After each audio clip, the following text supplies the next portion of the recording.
G'day friends and fans, welcome to Dave Talk Stuff Ukraine War Update for the 7th of November 2025. I'm your host, the author David Applegate, author of the books The Boyhood of Cade, Power Games, Into the Ice Mountain, The Erotic Tales from the Empire.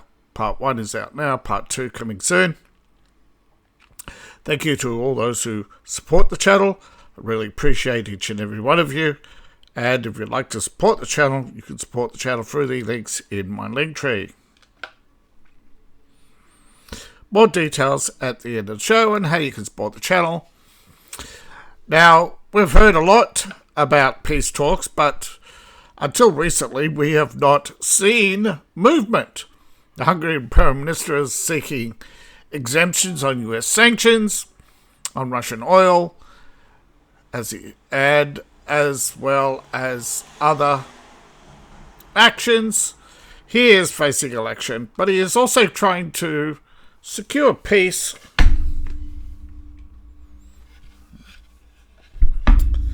My mouse is not moving well today. It's the third time I've tried to do this, and each time the mouse suddenly freezes halfway through scrolling. Sorry about that. Alright, so he's going to visit, well, he's not far right, he's right so far, but, the left, they've crept so far towards Marx that they can't see the horizon, they're so far underground, they can't see daylight. They're so far left that their heads they can't even see us anymore, they're just so far off the map. But he wants to broker a peace summit between Trump and Putin.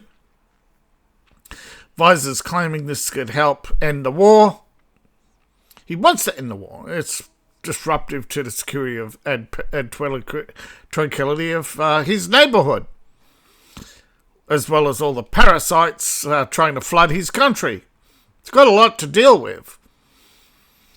Now, his critics, of course, call him a Putin puppet because that's what they do. They cannot debate you. They can only smear you because it's cheap and it works. People out there of low intelligence will always latch onto the smear and not the truth. They won't learn from themselves. They have to learn the hard way, like voting for Mondani. They just can't learn.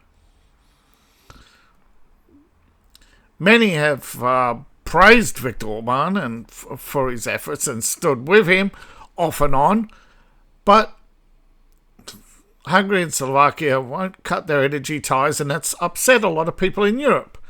But, this is the problem. Europe can't stand people who don't conform. They all expect... Alright, gives you an idea, let's say, give you an idea of how big a self-propelled gun is, okay? Massive artillery piece. And that's only 153. Yeah, it's a glossed over news piece. But of course, most of the war is fought by a handful of these moving around, while the bulk of them wait in the second and third line in case anybody tries a breakthrough.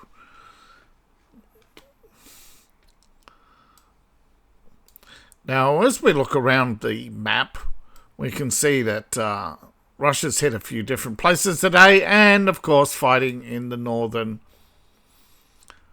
buffer zones, as usual. Now, there's a bit of fighting at Kupiansk. And we'll get to Kupiansk later, but you can see the Russians still control the main junction and the two main bridges. Now, in this area here, Ukrainians seem to be quite alright. And again, though I missed, there is actually a small airfield or something on the outskirts. I don't know how intense the fighting is, because they say it's intense, but this is one of the few battles where,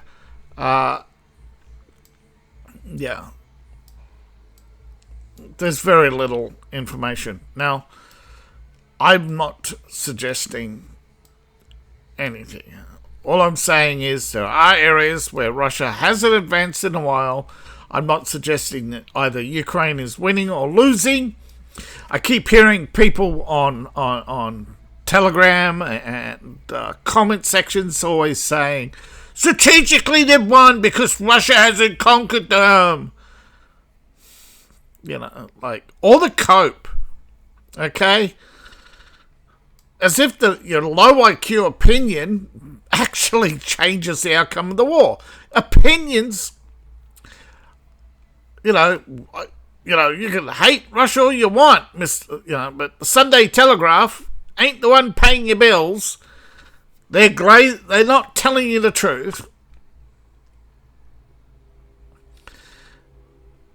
And again, Russia has not set out to conquer Ukraine. Now, we have Russian assault forces again on the outskirts of Seversk. Why? Well, these are probing attacks to see where the Ukrainian forces are and direct pot shots at them.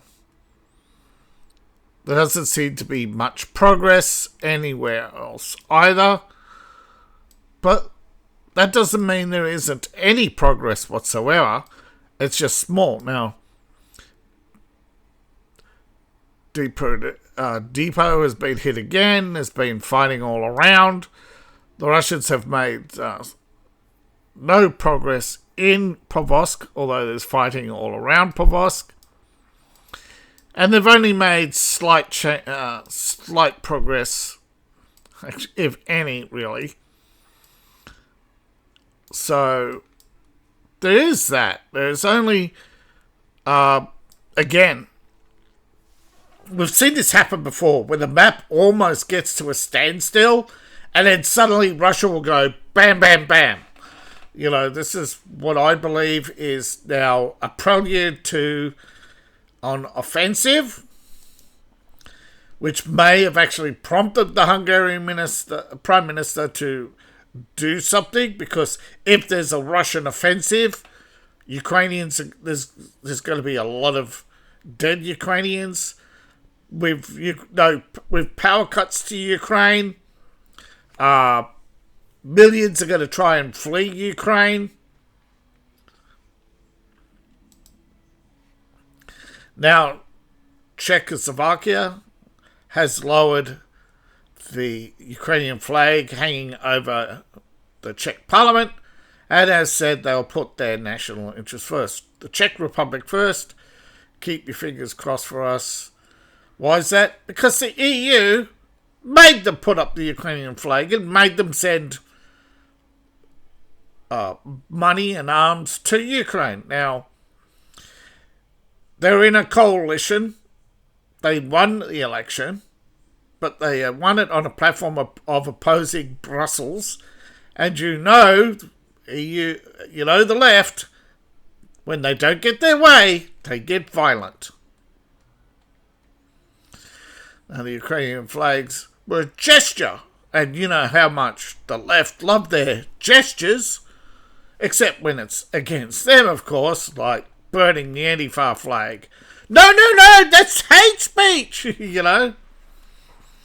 But this is a public stand against Ukraine and the Ukraine war, believing that continued support is just urging Ukraine on.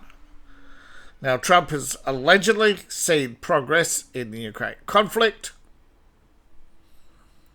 This is, of course, towards a negotiated solution as the situation on the ground worsens for Kiev, mostly due to the weather. Okay, let's not admit that everything is hunky-dory for the Russians, but you got to admit the Ukrainians are not faring well in a winter. Now, some have claimed that Trump has ended no wars, while Trump claims that he's ended 8 wars in 8 months.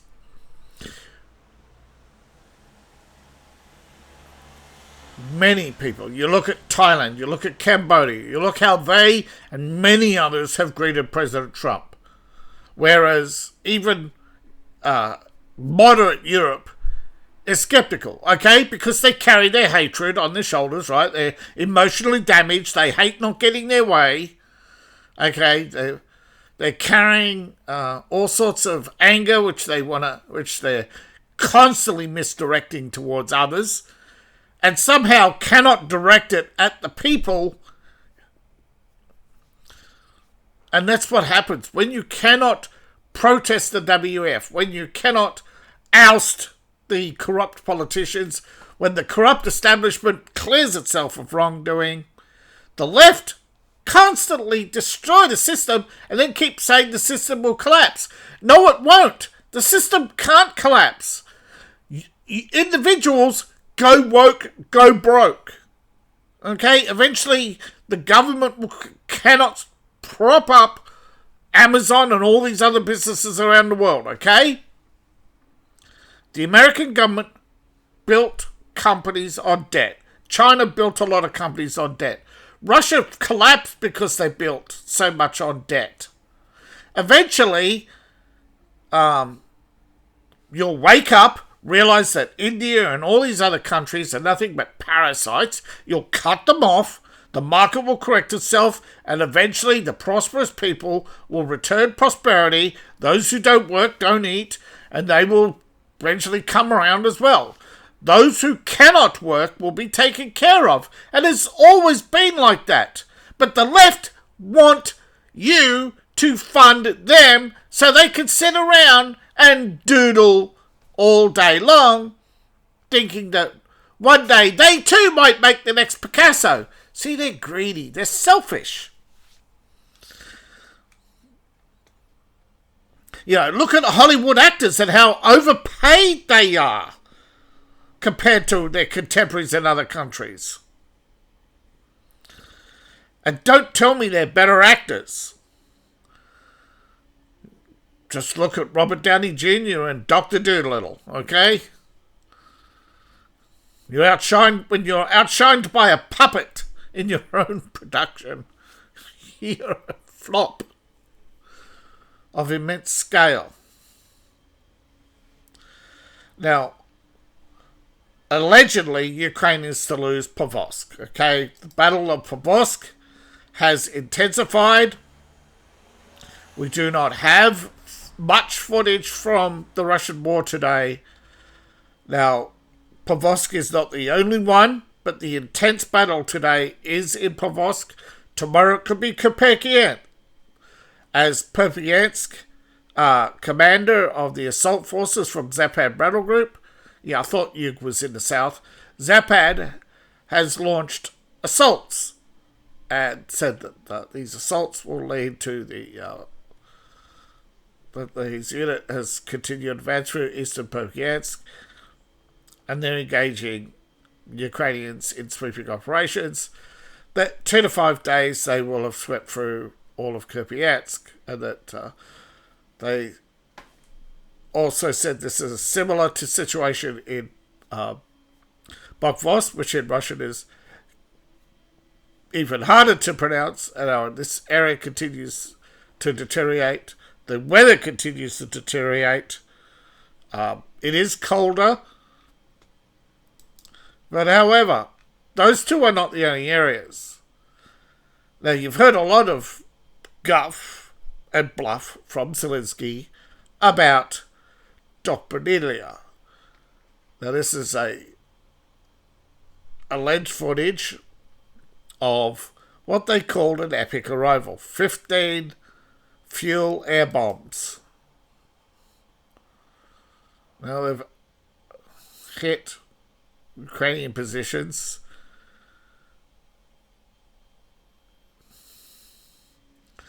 Near the waterway It's hard to say what they are. They could be vehicles.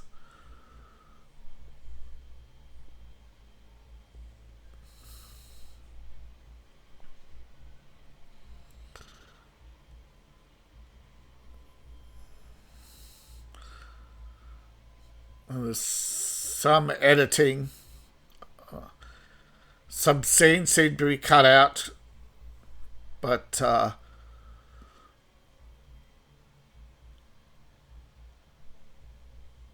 here, there, yeah, they.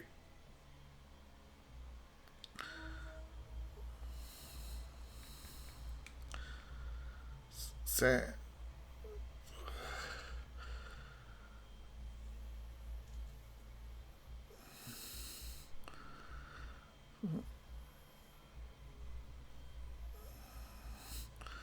So they've looped around, examining the targets.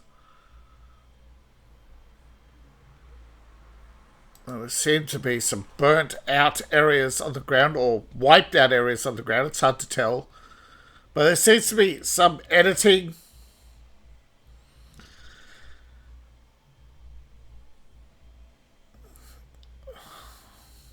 It's hard to tell.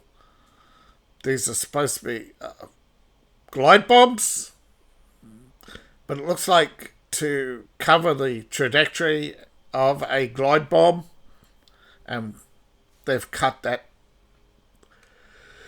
tracking out. And of course, the compass and other information has been cut out as well. This was released on the 7th, but my guess is it's a couple of days old. So that's where we're at with the war. We are poised for an offensive with a couple of areas of intense fighting. A little bit of more of the same almost everywhere. But again, by the markers, it's hard to say whether the markers are out of place or there's continuing sweeping operations that the Russians have taken up positions and they've surrounded Ukrainians, and most have refused to retreat up these roads up here, and they still have parts of the city yet to fall. My guess is Ukrainians are trapped behind the lines, and also the Russians put up battle notifications for mine clearing. They could take weeks sometimes clearing buildings before they move on. We've seen rail footage before, but the Ukrainians have tried to make stashes in gaps under the rail lines, like a little rail bridge, stacked up boxes, and then they tarp it, and the Russians just come along, toss some grenades into it, leave, and up it goes, or they strike it with a drone from a distance. But these obviously attempts to train and rally the people to carry out attacks against the Russians aren't working. We're seeing no general uprising in Ukraine. We're seeing a general reluctance from the Ukrainians to actually acknowledge the war. They seem to be very, except when they turn out at funerals, they seem to be more focused on getting out of Ukraine than anything. So that's the danger, is that Ukraine is going to collapse completely. And once there's a mass exodus, Ukraine has lost all authority and all support, and they can no longer hide the fact. And that obviously most of the people along the front line are refusing to move because they're waiting for the Russians to come. Now, we don't know all the details until this war is over, but we have enough people now saying that Ukraine has lost 2 million to start considering that more realistic than the 43,000 that Zelensky clings to as the factual count of casualties. And then they cope by saying their heroes never died, all the other slogans these Slavs come up with. They obviously learnt nothing from successive wars, because again, they can't create, they can only destroy. So as long as they're not hurt, they don't feel the pain, they don't care about the workers, they don't care about the people in general, and anybody worth a damn who isn't subjugated by Zelensky is still continued to be persecuted, though most of the rich from Ukraine are held up in Switzerland, but more and more increasingly they're seeing their wealth destroyed, and they are selling their manors and their villas and joining the stream of refugees. Primarily, I believe the Ukrainians have been resettled in Canada. We'll see what happens. Until then, thank you for watching. Please like, share, subscribe. Please support the channel. Check out the links in the description below. As always, you can support the channel in multiple ways. You can support me on Ko-Fi, Patreon, which I have too, and buy my books, buy my merch. All my links are in the link tree, description below, in my profile, or scan the QR code on the screen. Thank you, one and all. I appreciate you, each and every one of you. See you in the next video, and bye for now.